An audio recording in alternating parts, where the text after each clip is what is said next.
Hi ಸ್ನೇಹಿತರೆ, ನಮಸ್ಕಾರ. 7 days challenge, Monday to ಸಂಡೇವರೆಗೂ ನಾನು ನನ್ನ ಫ್ರೆಂಡ್ ಚಾಲೆಂಜ್ ತಗೊಂಡಿದ್ವಿ. ಸಂಡೇ ಒಳಗಡೆ 30,000 ರುಪೀಸ್ ಆಗಬೇಕು ಅರ್ನಿಂಗ್ಸು ಓಲಾ ಮತ್ತೆ ಊಬರ್ ಎನಿವನ್ ಆ್ಯಪಲ್ಲಿ.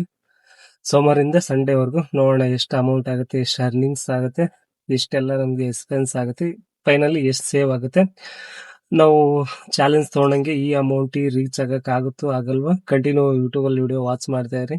ಸಿಗೋಣ. ಮತ್ತೆ ಫಸ್ಟ್ ಡ್ಯೂಟಿ ಬಂದು ಎಲೆಕ್ಟ್ರಾನ್ ಸಿಟಿಯಿಂದ ಕೋರ್ಮಂಗ್ಲ ಸ್ಟಾರ್ಟ್ ಜರ್ನಿ. ಹಾಯ್ ಸ್ನೇಹಿತರೆ, ನಮಸ್ಕಾರ. ಫೈನಲಿ ಡ್ಯೂಟಿ ಮುಗಿಸ್ಕೊಂಬರೋದಕ್ಕೆ ನನಗೆ 10:30 ಆಯ್ತು ಟೈಮು.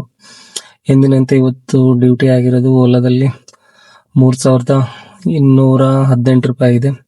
ರ್ಯಾಪಿಡೋದಲ್ಲಿ ಬಂದು 1,868, ಎರಡು ಸೇರಿ 5,080 ರೂಪಾಯಿ ಆಯಿತು. ನನ್ನ ಖರ್ಚೆಲ್ಲ ಕಳೆದು ನನಗೆ ಸೇವಿಂಗ್ ಆಗಿರೋದು 3,600 ರೂಪಾಯಿ. ಓಕೆ, ಪರವಾಗಿಲ್ಲ. ಆದರೆ ಇನ್ನೊಂದು ಓಲಾದಲ್ಲಿ 9 ಬುಕ್ಕಿಂಗ್ ಆಯಿತು. ಇನ್ನೊಂದು ಬುಕ್ಕಿಂಗ್ ಆಗಿರಿದ್ರೆ 350 ರೂಪಾಯಿ ಇನ್ಸೆಂಟಿವ್ ಆದರೂ ಬಂದಿರೋದು. 9 ಬುಕ್ಕಿಂಗ್ ಕಂಪ್ಲೀಟ್ ಆಯಿತು. ಲಾಸ್ಟ್ಗೆ ಓಲಾದ ಒಂದು ಬುಕ್ಕಿಂಗೇ ಕೊಡಲ್ಲ, ಸಿಕ್ಕಾಬಿಟ್ಟು ವೇಟ್ ಮಾಡ್ತಾನೆ. ಹಾಗಾಗಿ ಬೋರಾಗಿ ಮನೆಗೆ ಬಂದ್ವಿ. ನೋಡೋಣ, 7 ಡೇಸ್ 30,000 ಚಾಲೆಂಜ್ ಇದೆ. ರೀಚ್ ಆಗುತ್ತೆ ಆಗಲ್ಲ, ಟ್ರೈ ಮಾಡೋಣ. 1 ಡೇ ಕಂಪ್ಲೀಟ್ ಆಯಿತು. ನೋಡೋಣ, second day continue day watch ಮಾಡ್ತಾರೆ. Thank you. ಶ್ರಮವೇ ಆಧಾರ, ಗುರಿಯು ಸ್ಪಷ್ಟ, ಗೆಲುವಿನ ಹಾದಿ, ಪ್ರಯತ್ನ ನಿನ್ನ ಹೆಮ್ಮೆ ಇರಲಿ, ನಿನ್ನ ಗುರುತಿಸು ನೀನೇ ನಿನಗೆ ಸಾಕ್ಷಿ.